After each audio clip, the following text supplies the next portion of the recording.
Keep an eye on the opposition to understand what they want to do, and concentrate on decreasing their options along the way. Here you can see how Van Dijk forced Martinez to go out wide, delaying down this counterattack and giving more time to his teammates to come back. Thiago actually helped him intercept the ball at the end.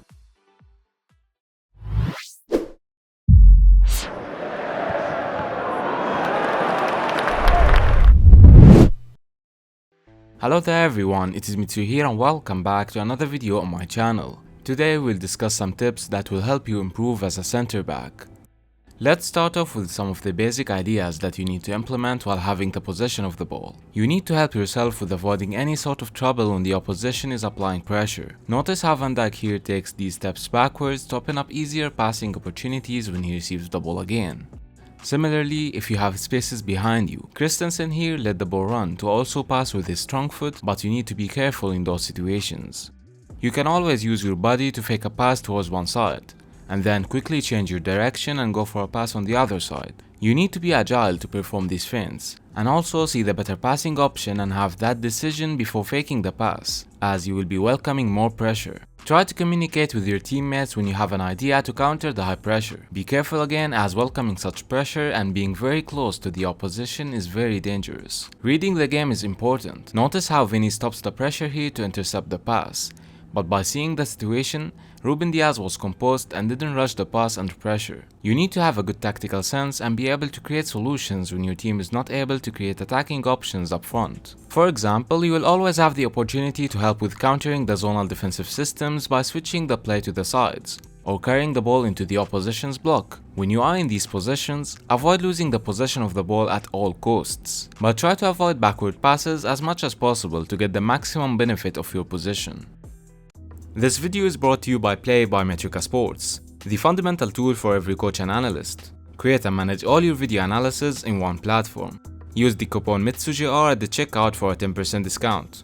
The off-the-ball movement is very important. Notice how Van Dijk here is scanning between the touches of the opposition to collect enough information about the positioning of Dzeko. You will be in 1 versus 1 situations when these long balls are played. Having already checked Dzeko's position, Van Dijk decided that going for Dzeko was the better option and didn't go for the ball.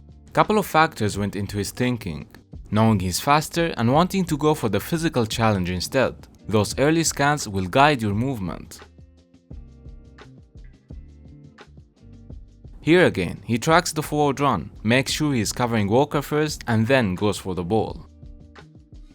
Once you are sure that you have the opposition covered, you can go forward with clearing the ball. You will want to keep as many oppositions offside as possible. Notice the horizontal movement from Van Dijk here, and then he doesn't go with his max speed, but instead checks his shoulder to see the opposition and positions himself correctly to block the cross. You need to have good chemistry with your center back partner to achieve those offside traps. You can ask your coach for extra sessions with your partner if needed. Scanning in between the opposition's touches will help in marking the attackers who keep changing their directions and switching with other teammates.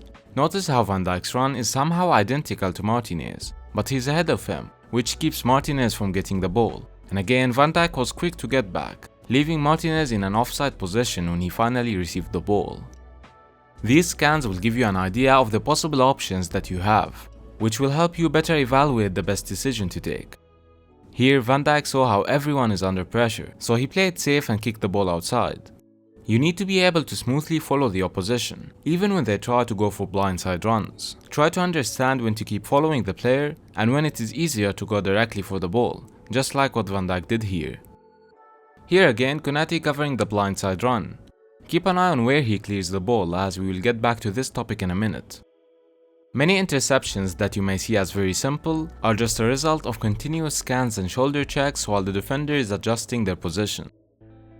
Try to avoid overcommitting. As you can see here, Van Dijk's movement was very good. He started the run before the pass was played and was covering his man, but Konate didn't see that and tried to block the passing lane, which left Martinez unmarked between the lines.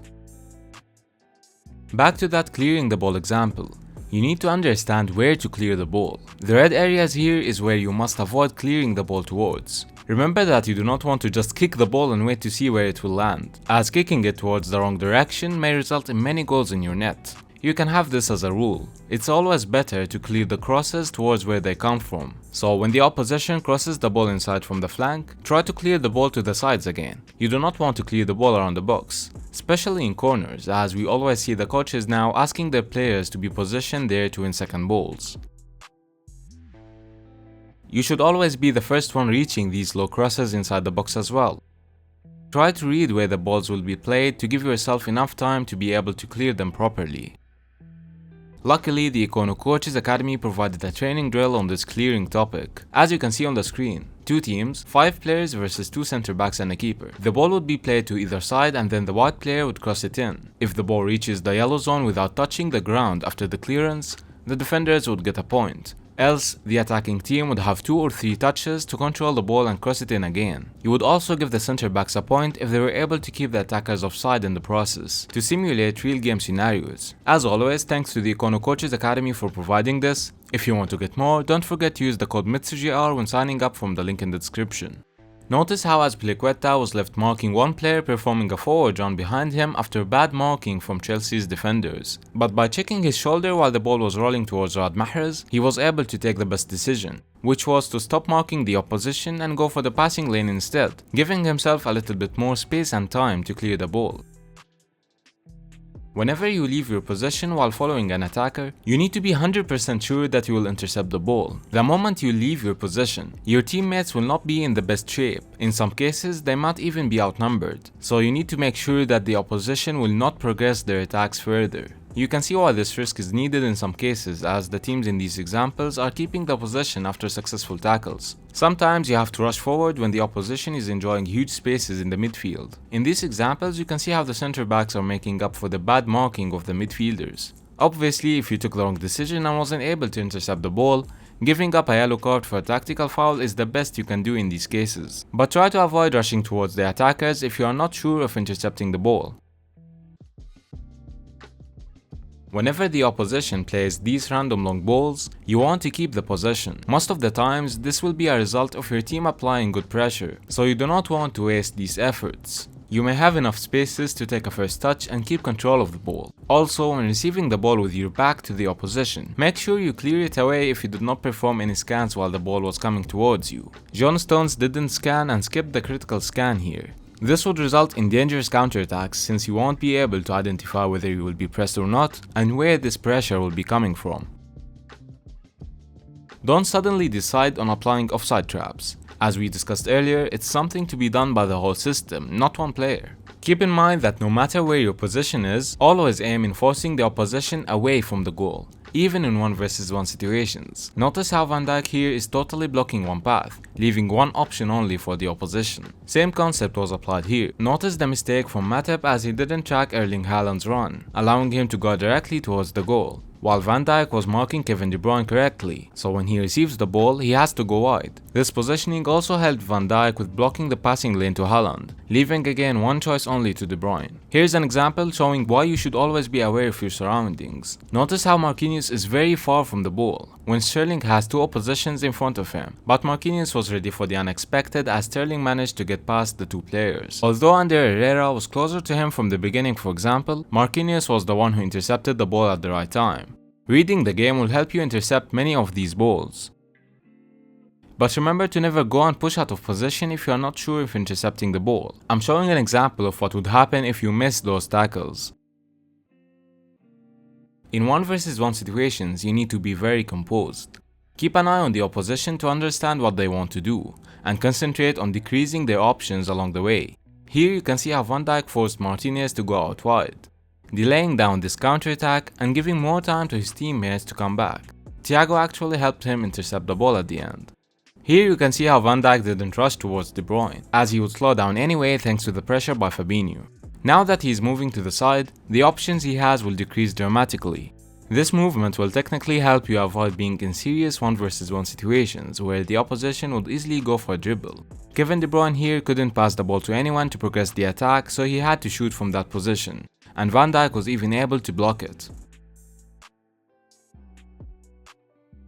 Here again, Rudiger concentrated on getting rid of one option firstly, and then rushing towards Foden to block the shooting lane, shortening the distance between them from 7 to 3 meters. The attacker would be the one under pressure here. Notice his movement. If this wasn't made, Foden would easily dribble past Rudiger if he just threw himself in for a block. So being composed will help make a big difference as a defender. You have to read the situation correctly and quickly in order to perform these highlight blocks. You can see how one thing is common with all these examples. If you draw a line between the ball and the net, you would notice that those defenders are always positioned on that line, making their blocking job way easier. Remember to keep your hands behind your back, obviously, to avoid giving away any penalties in the process. The same concept was applied here. The opposition had two options. Konate made sure he blocks the passing lane. The attacker had to try and keep the ball and go forward, but he passed the ball. You should always keep adjusting your position to block this imaginary way to the goal even when the attacker is trying to perform these dribbles. Remember that you do not want to rush into any tackles in those situations, as you want to stay as close as possible to the ball owner. These positioning adjustments can be handy in such scenarios. Notice how Kimpembe was marking Sterling, but by reading the situation he was able to track the ball correctly and cleared the goal as Navas was not able to save it. As a center back, you will have some build-up responsibilities. Try to alternate between low passes and long ones to the sides, as both have different benefits depending on the defensive styles of the opposition. Let me know if you want me to discuss this topic in more details. I've created one short video earlier, you can view it from the top right corner. But ultimately, try to avoid overusing this. Just don't force these passes, as you will end up with many missed passes played and lose the possession a lot. It also goes without saying that you should not take any risks when the opposition is applying high pressure. Clearing the ball away is always better than whatever you can see in this example. Common communications with the keeper are important during such crosses and stuff. Notice how Van Dijk is apologizing here, but you should always try to call any mistakes by your teammates. Van Dijk was annoyed with Adrian's distribution of the ball here, so he made sure he expressed this to avoid it later on. And here he wanted Adrian to rush towards De Bruyne as he was blocking the passing lane already. So that was it guys. If you would like to know more about 2 vs 1 situations, you can watch this video by clicking on the screen. Just bear in mind that it is a couple of years old. If you play in another position, you can find links to all the other positions discussed in similar videos in the pinned comments. So thanks for watching and I'll see you guys in the next one.